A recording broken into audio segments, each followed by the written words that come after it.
Hello students, welcome back to कॉस लॉग्स। हमने एक ऑर्गेनिक केमिस्ट्री की सीरीज स्टार्ट करी है जिसमें हम लोग फाउंडेशन टॉपिक्स को कवर कर रहे हैं। आज का हमारा टॉपिक है हाइब्रिडाइजेशन इन हाइड्रोकार्बन्स। मतलब हाइड्रोकार्बन्स जितने भी हैं बेसिक हमने जो डिस्कस किए हैं, जैसे कि alkanes, alkenes like methane, ethene, तो इन सारों में हम लोग डिस्कस करेंगे कि कार्बन हाइड्रोजन के जो बॉन्ड्स हैं उनका फॉर्मेशन कैसे होता है और ये मॉलिक्यूलर ऑर्बिटल कैसे एग्जिस्ट करते हैं। हम स्टार्ट करते हैं। हाइब्रिडाइजेशन को हम समझते हैं एक एग्जांपल से। मीथेन का ही एग्जांपल कंसिडर कर लेते हैं, CH4। कार्बन का जैसे हमें पता है कि कार्बन में वी हैव 6 इलेक्ट्रॉन्स, लाइक 6 इसका यहाँ पे एटॉमिक नंबर है, 12 मास है। कार्बन का अगर अपन कॉन्फ़िगरेशन देखेंगे 6 के हिसाब से तो वी आर गेटिंग 2,4। तो उसकी जो ग्राउंड स्टेट रहती है तो उसमें what is happening, electrons are distributed in 2s and 2p। जो 4 इलेक्ट्रॉन्स हैं आउटर मोस्ट वाले हम लोग कंसिडर कर रहे हैं वो हमें यहाँ पे मिलेंगे। But what happens in excited state कि जो एक इलेक्ट्रॉन है वो यहाँ से प्रमोट होकर के 2p पे चला जाता है। देख लेते हैं ये प्रोसेस कैसे है। सबसे पहले 2s में we are having 2 electrons, then 2p में 2 इलेक्ट्रॉन्स थे हमारे पास। तो ये इसका एक ग्राउंड स्टेट था। अब एक्साइटेड में क्या हुआ, यहाँ पे एक इलेक्ट्रॉन रिमेनिंग रहा, यहाँ का जो एक इलेक्ट्रॉन था ये प्रमोट होकर के 2p में आ गया। ये हमारा वैलेंस एटॉमिक ऑर्बिटल है कार्बन का एक्साइटेड स्टेट में। नाउ अब जैसा कि हमें पता है कि जो मीथेन का स्ट्रक्चर है उसमें कार्बन और हाइड्रोजन के बीच में हमें 4 कोवेलेंट बॉन्ड्स मिलते हैं। CH में 4 कोवेलेंट बॉन्ड्स हैं यहाँ पे हमारे पास। बट इसमें एक चीज़ नोट करने के लिए है, एक चीज़ बहुत इंपॉर्टेंट है कि अगर हम इस कार्बन के स्ट्रक्चर को कंसिडर करें और हम ये एज्यूम करें कि यहाँ से कार्बन ने 4 हाइड्रोजन के साथ कंबाइन किया है, तो हाइड्रोजन का तो 1s ही है। हाइड्रोजन का अगर हम कंसिडर करेंगे तो 1s के साथ ही कंबाइन हो रहा है। बट कार्बन में 2 वैरायटी है। एक बॉन्ड जो हमें कार्बन के साथ मिलना चाहिए वो 2s का होना चाहिए और बाकी के जो 3 बॉन्ड होने चाहिए वो 2p के साथ होने चाहिए, क्योंकि 2s में 1 इलेक्ट्रॉन है, 2p में 3 इलेक्ट्रॉन है।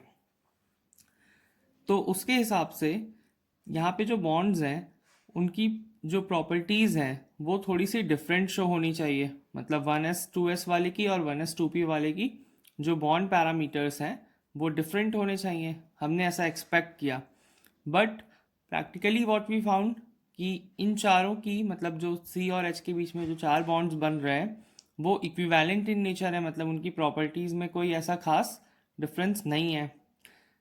इसी चीज़ को हम लोगों ने, मतलब यहाँ पे जो हमें एक प्रॉब्लम क्रिएट हुई, इसी को हम लोग हाइब्रिडाइजेशन के कॉन्सेप्ट से समझते हैं।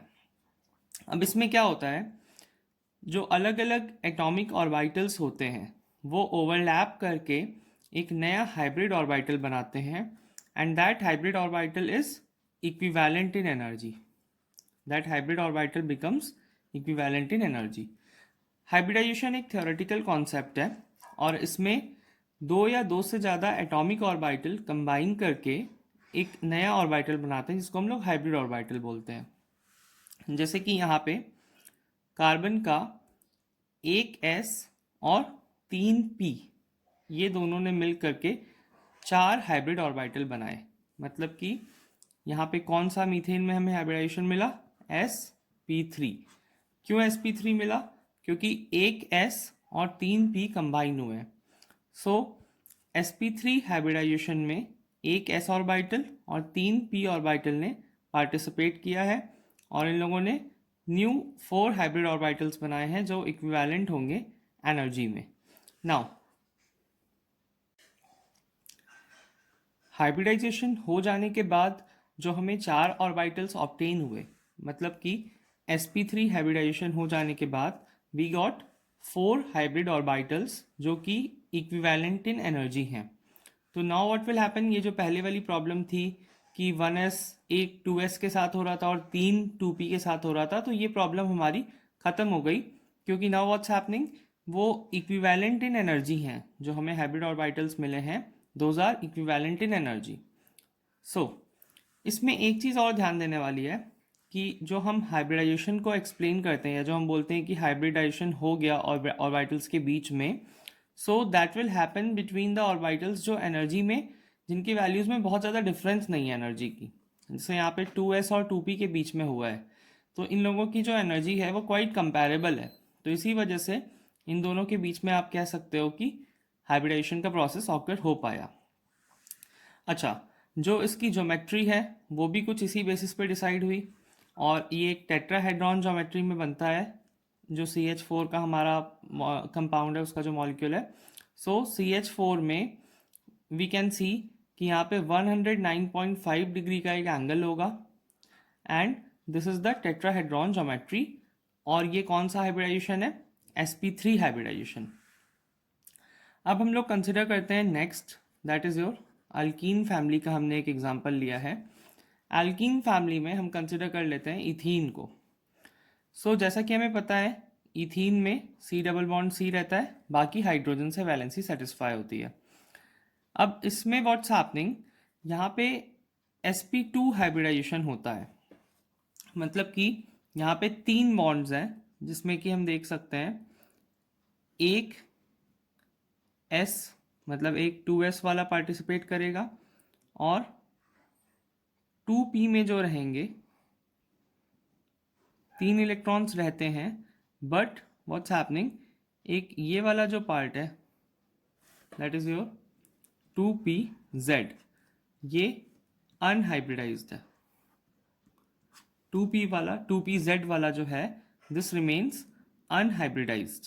ओके, सो ये जो अनहाइब्रिडाइज्ड वाला एक ऑर्बिटल है, ये क्या होता है, ये दोनों कार्बन में प्रेजेंट रहता है, एक इसमें भी और एक इसमें भी। सो ये वाला जो एक अनहाइब्रिडाइज्ड वाला एटॉमिक ऑर्बिटल है, ये लोग कंबाइन होकर के एक पाई बॉन्ड का फॉर्मेशन कर लेते हैं। ये साइडवेज ओवरलैपिंग से बनता है, और ये एक पाई बॉन्ड का फॉर्मेशन हो जाता है, और बाकी यहाँ पे CH के बॉन्ड्स मिलेंगे। इथीन में C डबल बॉन्ड C है, सो इसमें जो डबल बॉन्ड है, इसमें एक सिग्मा बॉन्ड हुआ और एक पाई बॉन्ड हुआ, जैसा कि मैंने यहाँ पे मेंशन किया हुआ है। और ये जो एक पाई बॉन्ड का फॉर्मेशन है, जो कि हमारा साइड वाइज ओवरलैप से बनता है, तो ये किसके बीच में बन रहा है वो भी हमने एक्सप्लेन किया, कि जो इसमें कार्बन का जो 2pz वाला है, मतलब p में 3 होते हैं, 2px 2py और 2pz। तो जो 2pz वाला था, उसने, मतलब वो लेफ्ट था दोनों में, तो इन दोनों ने यहाँ पे साइड वाइज ओवरलैपिंग करके एक पाई बॉन्ड का फॉर्मेशन किया है। ओके, सो नेक्स्ट इसमें समझ लेते हैं एल्काइन का हाइब्रिडाइजेशन। एल्काइन का हम एक एग्जांपल ले लेते हैं इथाइन का।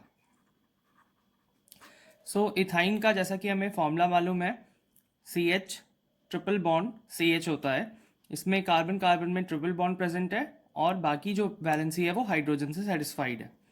सो ये वाला जो हमारा कंपाउंड है, ये sp हाइब्रिडाइजेशन इसमें हमें मिलता है, और कार्बन में ट्रिपल बॉन्ड है, जिसमें कि एक सिग्मा है और 2 पाई है।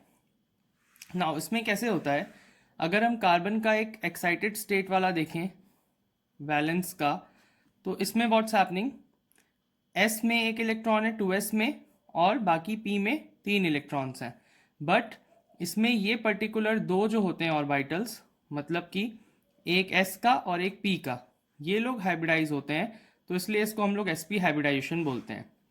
बाकी इसमें अनहाइब्रिडाइज्ड में 2py और 2pz, ये दोनों हमारे अनहाइब्रिडाइज्ड रहते हैं इसमें। तो ये ईच कार्बन एटम पे अनहाइब्रिडाइज्ड है। तो जैसा कि हमने देखा, यहाँ पे 2 कार्बन एटम है, सो दोनों पे 2 अनहाइब्रिडाइज्ड हैं, तो इसीलिए हमको यहाँ पे 2 पाई बॉन्ड का फॉर्मेशन मिलता है। इसको हम स्ट्रक्चर से भी समझ सकते हैं। जैसे कि हम देखें, कार्बन और कार्बन के बीच में ये वाला एक सिग्मा बॉन्ड है, और ये हाइड्रोजन वाला है। देन अब जो 2 अनहाइब्रिडाइज्ड वाले थे, वो दोनों यहाँ पे पाई बॉन्ड्स का फॉर्मेशन किए हैं। सो कार्बन एंड हाइड्रोजन के बीच में एक सिग्मा, कार्बन कार्बन के बीच में एक सिग्मा, एंड बाकी कार्बन कार्बन के बीच में जो डबल बॉन्ड ट्रिपल बॉन्ड है उसका जो दो बॉन्ड्स है वो पाई वाला रहेगा. सो यहाँ पे हमें sp हाइब्रिडाइजेशन मिला एंड इसकी जो ज्योमेट्री है that is linear geometry. So I hope आपको ये टॉपिक अच्छे से क्लियर हो गया होगा हाइब्रिडाइजेशन का. तीनों हमने डिफरेंट हाइड्रोकार्बन्स का डिस्कस कर लिया है. If you have any doubt you can tell me in comment section, and if you like this video please share among your friends.